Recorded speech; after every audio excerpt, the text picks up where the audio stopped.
अस्सलाम वालेकुम viewers, professor for you channel पर वेलकम। आज हम canva.com में सीखेंगे कि किस तरीके से कोरा लोगो बनाए जाते हैं। तो आपने canva.com में जाके सबसे पहले लिखना है कोरा लोगोस या सिर्फ लोगोस। तो आपके सामने इस तरह के बहुत सारे बेहतरीन, ज़बरदस्त, इंटरेस्टिंग पेड और अनपेड दोनों किस्म के आपके पास टेम्पलेट्स आ जाएंगे। आपने नॉट पेड या फ्री वाला जो भी टेम्पलेट अच्छा लगे आपने उसको सिलेक्ट कर लेना है।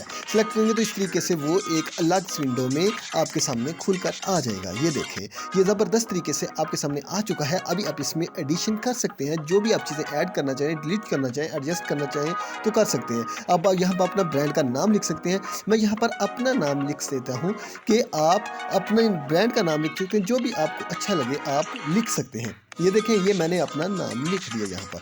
तो इस तरीके से आपने इसमें तमाम जगह पे एडिशन करते जाना है, कलर्स के एडजस्ट कर लेना, जिस तरीके से भी आपको अच्छा लगे, जो सी चीज़ आपको बेहतर लगे, अपने कंट्रास्ट बेहतरीन बनाने हैं। ये कंप्लीट हो गया। अभी आ गया डाउनलोड। डाउनलोड में आपने जाकर डाउनलोड करना। मेरी वीडियो को देखने, लाइक करने का बहुत शुक्रिया। बाय।